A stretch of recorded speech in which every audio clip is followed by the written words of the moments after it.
Desde los 6 años, tuve una rutina: desayuno, pastilla, mochila, escuela. Nunca pregunté por qué tomaba esa píldora. Mi madre decía que era para que pudiera concentrarme mejor, que era especial, que tenía algo que se llamaba TDA. Y si me portaba mal, decía que era culpa mía por no haberme tomado bien la pastilla. Mi infancia fue borrosa. No me acuerdo mucho de juegos o amigos.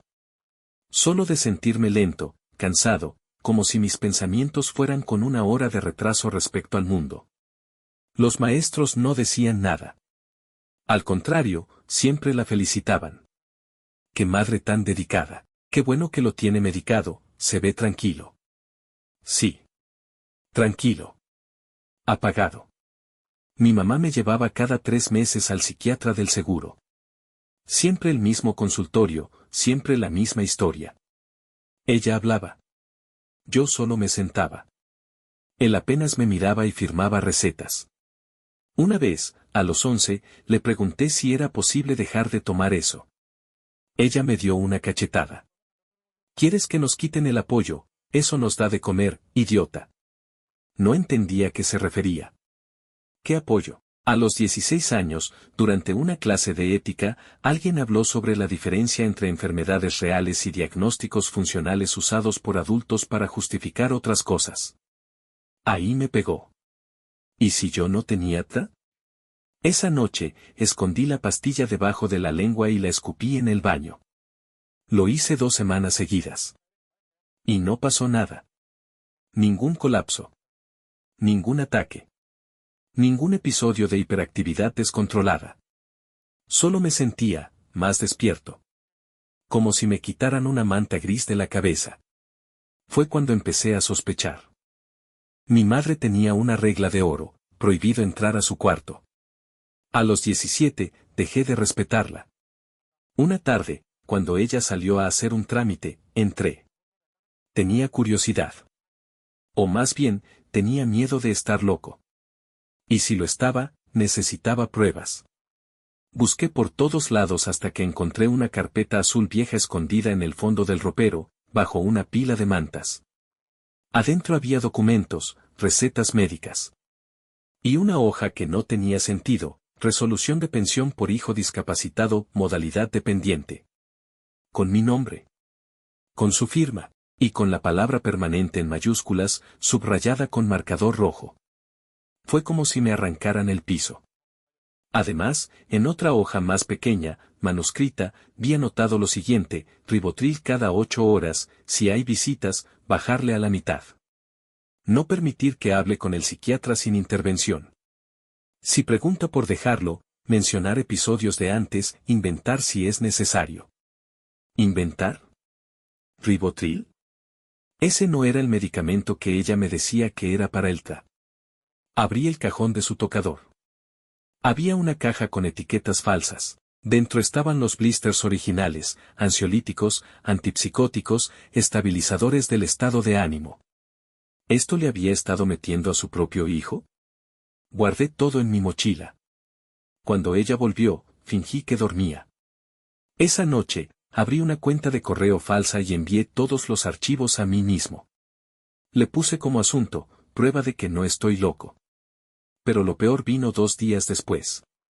Cuando fui al consultorio del psiquiatra, fingí que iba a recoger una receta. Me atendió la recepcionista de siempre. Le dije que mi madre había perdido los papeles anteriores y que me los pedía. Me miró raro, pero me entregó una copia del expediente. Ahí supe todo. El médico nunca me diagnosticó. Nunca firmó un informe donde confirmara TDA. Había solo notas de mi madre. Escritas a mano. Pegadas en cada consulta. Frases como: no deje que le mienta. Él manipula. Finge estar bien para escapar del tratamiento. El doctor, evidentemente, no se molestaba en verificar nada. Solo firmaba la receta. Salí del consultorio y vomité en la calle. Esa noche decidí grabarla. Puse mi teléfono en modo grabación y le pregunté directo: ¿por qué mentiste sobre mi TDA? Ella se congeló. Luego rió. Una risa seca, como quien se siente atrapado pero superior. Porque así no te ibas. ¿Por qué así estabas aquí, bajo control? ¿Tú crees que yo iba a dejar que terminaras como tu padre? Él también se creyó sano. Y ahora está muerto. ¿Qué tiene que ver mi papá? Tú no sabes nada, ¿verdad? Se levantó, entró a su cuarto y trajo una caja cerrada con cinta. Aquí están las cartas. La verdad. Si tienes los huevos de leerlas, adelante. Pero no vengas a llorar después. Cuando las leí, casi me da un infarto. Porque mi papá no murió en un accidente, como ella siempre me dijo. Mi papá se suicidó. Y las cartas que dejó eran para mí. Leí la primera carta a escondidas en mi habitación, con las manos temblando. Si estás leyendo esto, hijo, es porque algo falló. Yo quería sobrevivir a ella. Quería sacarte de esa casa. Pero ella siempre iba un paso adelante. Me ganó. Me quebró. Era una carta larga. Desordenada. Como escrita bajo presión o con miedo. Pero dejaba claro algo, mi madre lo controlaba. También a él. Mi papá había intentado sacarme de la casa cuando tenía apenas 5 años. La madre había amenazado con denunciarlo por abuso infantil si se acercaba de nuevo. Lo envenenó socialmente, lo arruinó legalmente, terminó aislado, sin empleo, con depresión. En una carta fechada 2 días antes de su suicidio, escribió, ella no está enferma. Está enferma de poder. No lo hace por necesidad, lo hace por control. Finge ser víctima, pero siempre ha sido el verdugo. Yo estaba en shock. Me encerré en el baño a leer el resto.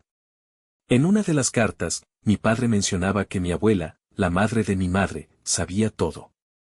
Así que la contacté. No hablábamos desde hacía años. Ella vivía en otro estado, y siempre me decían que estaba muy enferma para visitas. Pero cuando le mandé un mensaje diciendo mi mamá me inventó una enfermedad para cobrar pensión, me respondió al minuto. Hijo, te llevo esperando 10 años.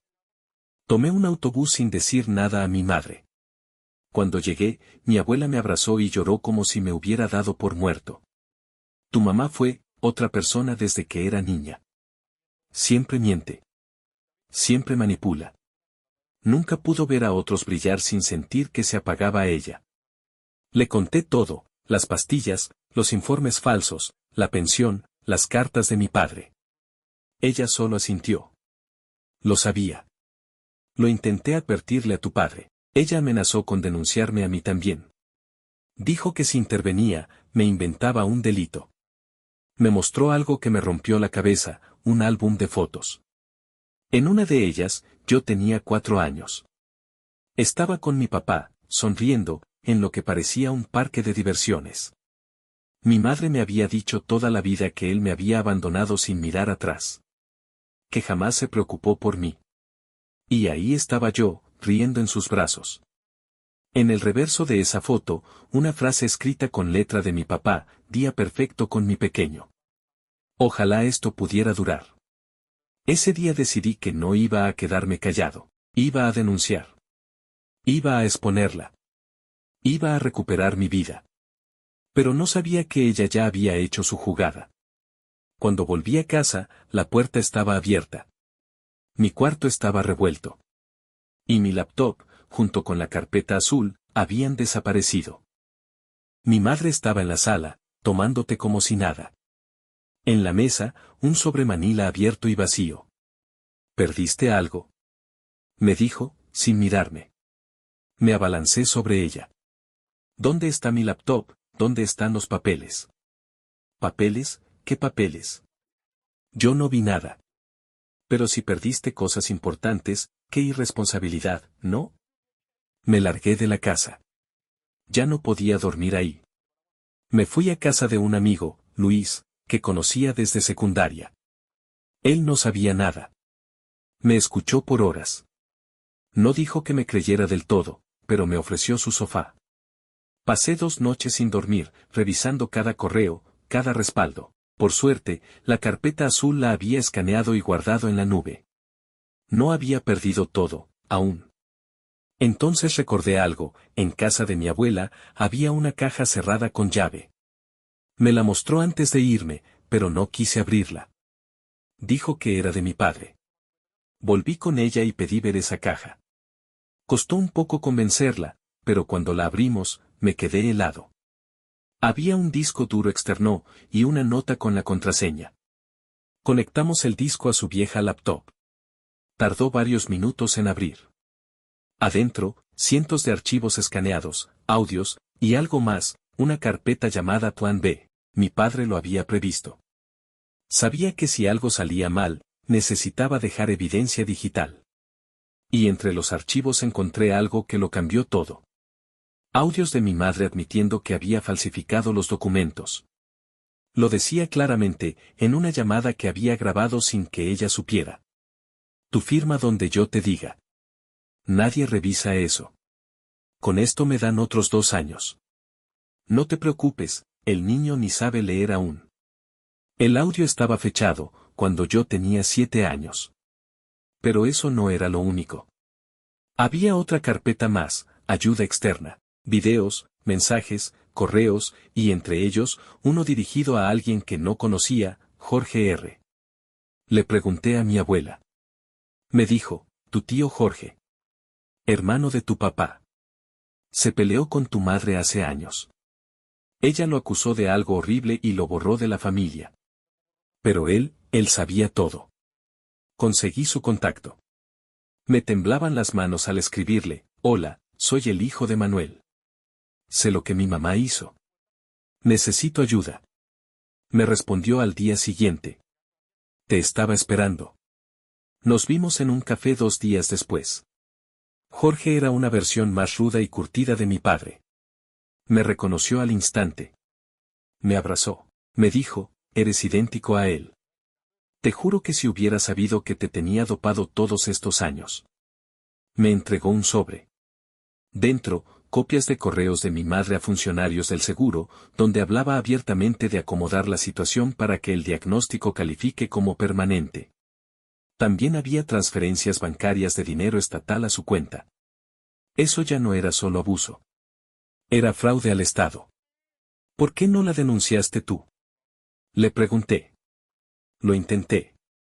Pero ella me hundió con una denuncia falsa de acoso. Me prohibieron acercarme. Si tú hablas, te van a intentar callar igual. Yo ya no podía parar. Era el momento de vengarme. Pero de la forma más legal posible. Con las pruebas en la mano, supe que ir directo a la policía era un error.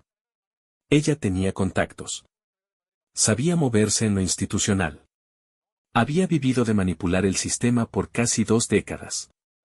Así que tomé otro camino. Primero, un abogado amigo de Jorge. Especializado en derecho administrativo y fraude fiscal.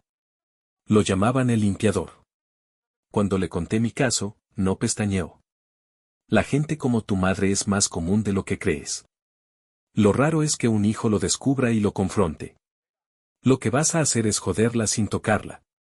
Vas a quitarle el personaje. Trazamos un plan en 3 fases, denuncia anónima con todas las pruebas al Instituto de Seguridad Social. Demanda civil por uso indebido de medicamentos y negligencia médica, contra los doctores que firmaron sin verificar, muchos, claro, por presión de ella. Filtración selectiva a la prensa local. Historias de madres estafadoras siempre causan morbo. Y todo eso sin mencionar mi nombre, aún. Mientras eso ocurría, yo grababa todo. La llamé por videollamada un día. La confronté fingiendo estar confundido. Mamá, ¿te acuerdas cuando me dijiste que los doctores eran todos unos idiotas? Que tú sabías mejor que darme. Su rostro cambió. ¿Por qué estás preguntando eso? Nada, es que estaba viendo unos papeles. Y escuché una voz, en una grabación. Tu voz. Su expresión se volvió hielo. Cortó la llamada.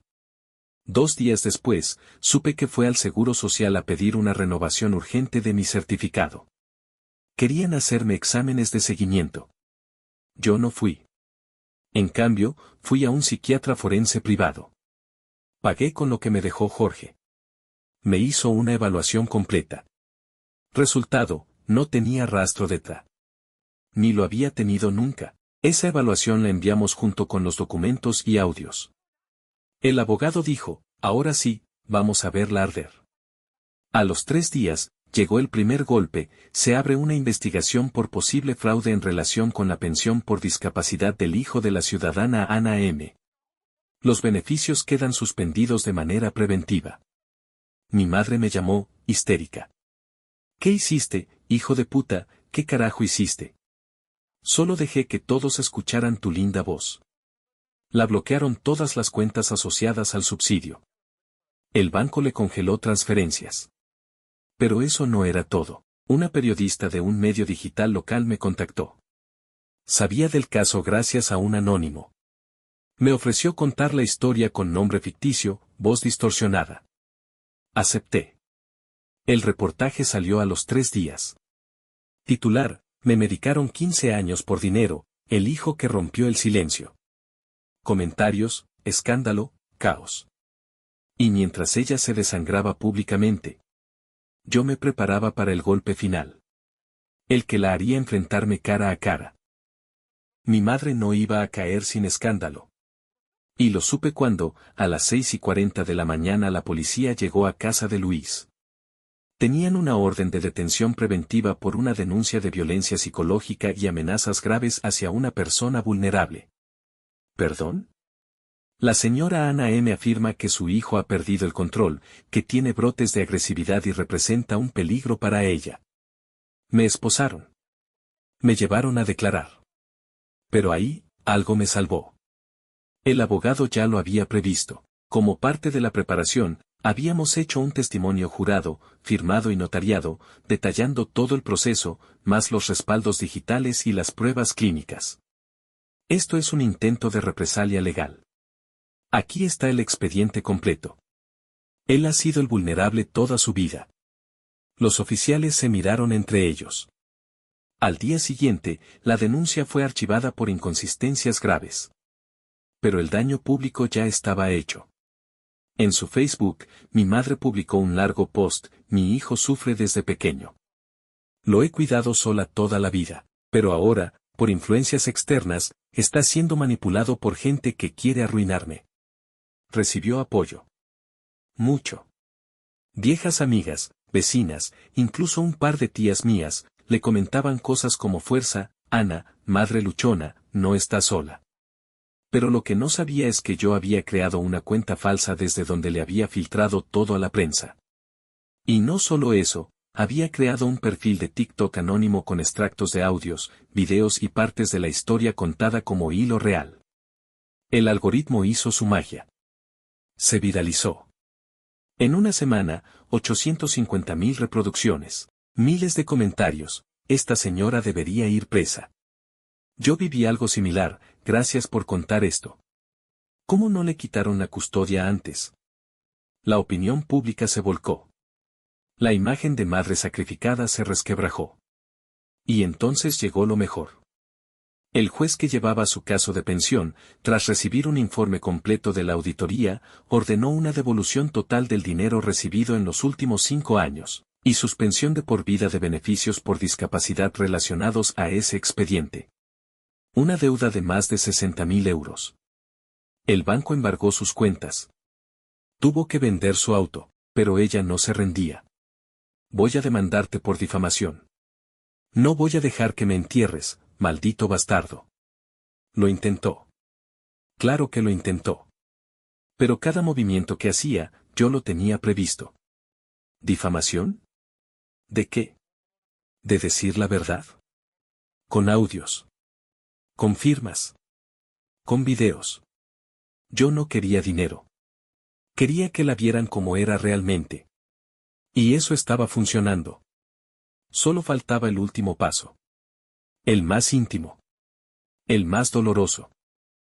La cité en una cafetería del centro. No quería verla en casa, ni en su entorno. Quería un terreno neutral. Público. Aceptó. Supongo que quería convencerme de parar todo antes de que la hundiera más. Aún pensaba que podía manipularme. La vi llegar con su chaqueta cara, aunque ya debía saber que se la iban a embargar, y esa mirada de superioridad que usaba para domar médicos, directores de escuela, jueces, vecinos, y a mí, durante casi toda mi vida. Se sentó sin saludar. ¿Ya terminaste con tu show, o todavía tienes capítulos por subir? Escupió, sin rodeos. Yo respiré hondo. Estaba temblando. No de miedo. De rabia contenida. No vine a discutir. Vine a decirte lo que nunca te dije. Ella se rió, cruzando los brazos. Te hice un favor. Sin esa medicación, hubiera sido un fracaso total. Nunca ibas a llegar a nada.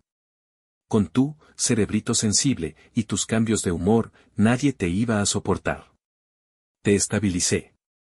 Gracias a mí, sobreviviste. Me reí. No pude evitarlo. Gracias a ti me volví invisible.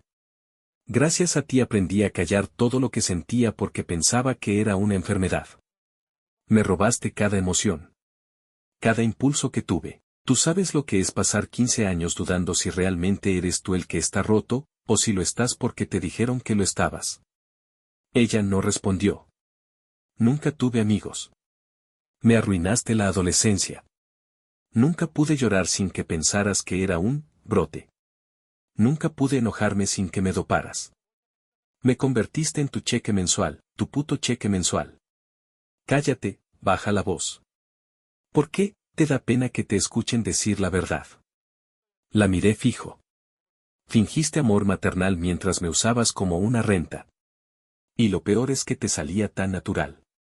Yo confiaba en ti, pensaba que eras mi única aliada. Yo también me jodí por ti. Dejé trabajos, parejas. Tú no sabes todo lo que sacrifiqué. Sacrificaste, o invertiste, porque cada gota de atención que me diste te fue retribuida en euros, te lucraste con mi niñez. Ella me sostuvo la mirada, pero ya no tenía la fuerza de antes.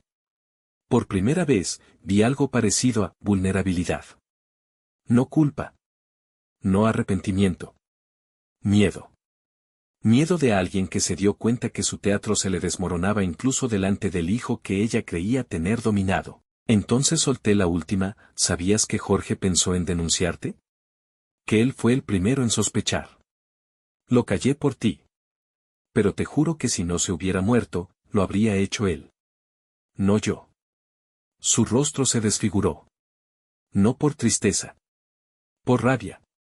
¿Tú crees que eres mejor que yo? Por tener unos papelitos y unos seguidores de mierda en internet, tú sigues siendo un enfermo emocional.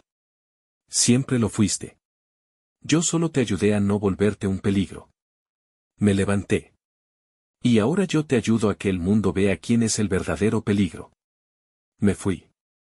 Esa fue la última vez que hablé con ella cara a cara, hasta el día del juicio. La sala estaba llena. No era un juicio penal, pero el morbo era tal que algunos medios habían solicitado permiso para cubrirlo. Una periodista reconocida del canal nacional me mandó un mensaje directo desde el perfil anónimo que usé para viralizar la historia. Llegó lejos, ¿eh?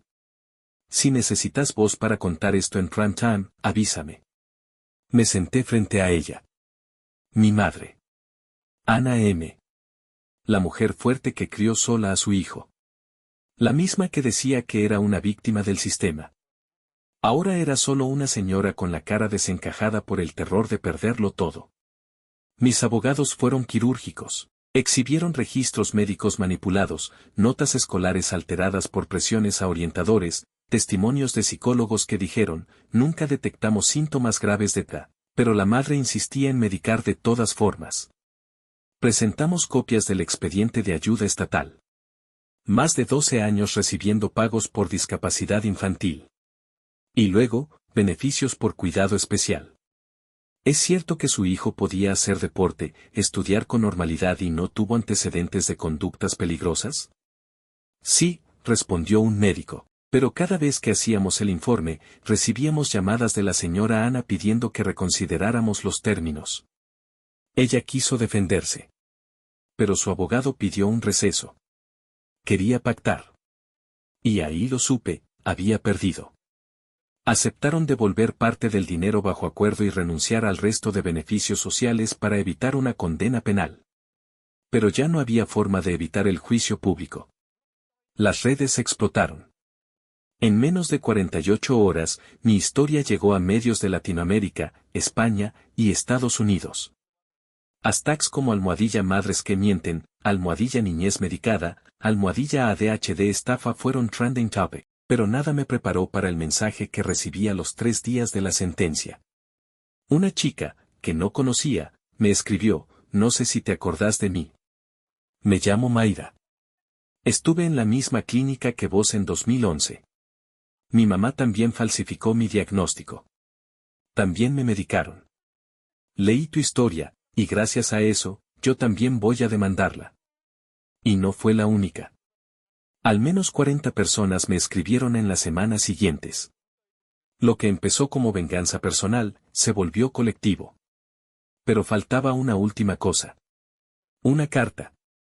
Una maldita carta que llegó por correo certificado, a los 2 meses. Remitente, Ana M. Solo decía esto, lo hiciste. Me destruiste. Espero que ahora seas feliz. Espero que al menos uno de los dos lo sea. La rompí sin terminar de leer. Porque yo no quería destruirla. Solo quería vivir en paz sin que su voz siguiera dentro de mi cabeza. Y sí, por primera vez en mi vida, empecé a dormir sin pesadillas. Empecé a comer sin miedo a sentir ansiedad. Empecé a vivir. Y ahí termina esta historia. Pero si algo aprendí es esto, a veces no necesitas gritar para vengarte. Basta con decir la verdad y asegurarte de que todos escuchen.